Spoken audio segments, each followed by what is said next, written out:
Third.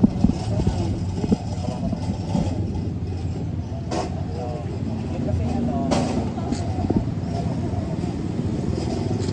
kasi yung na ginawa natin, kailangan ko yun. Sa katagalan na may ano, nag-comment. Akala ko noon na-scam lang. Kasi marami gusto nung nag-scam eh. Tinitan ko rin yung ano niya, profile niya sa Facebook ay hindi ko naman nakita marami siyang mga post. Akala ko scam lang. Account na yun ay akala ko yung ginagamit ng pang-scam. Ngayon ay nagaling. Kasi hindi ako nag-reply. Kasi din ako yung nasa group nun, street duty ako. Guardia ako eh. Hindi naman natin siguro masabing na nagagalit talaga. Nai-mix lang kasi hindi ako nakapag-reply dalawang araw. Ngayon ay na-replyan ko. At sa awa ng Diyos na yun, tuloy-tuloy ang tuloy namin.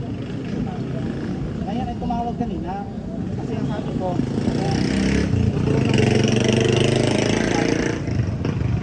basahin mo yung private message ko sa'yo at saka tumawag ka sa akin.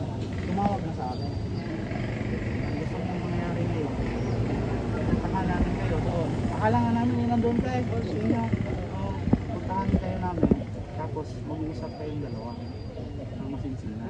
Tungkol sa tulong na gagawin niya para sa inyo. Nasa kanila, ano siya eh.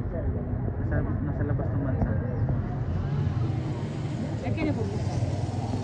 Balak ka namin sana ngayon pumunta sa inyo na andun kayo, andun ka, andun si tatay. Mag-uusap kayong dalawa yung sinasabi ko ito. Para makapag-usap kayo. English speaking? Hindi naman, Tagalog. Kayo mag-alala, hindi dudugo ilong nyo doon. Hindi, ay sige, nandito tayo. Nag-receive na lang ako. Ako pinag-ibigit ko. Sa magdala. Hindi talagang tumulong eh. Okay na? So yun guys, iwanan muna niya yung tinda ni nanay. Nag-tip.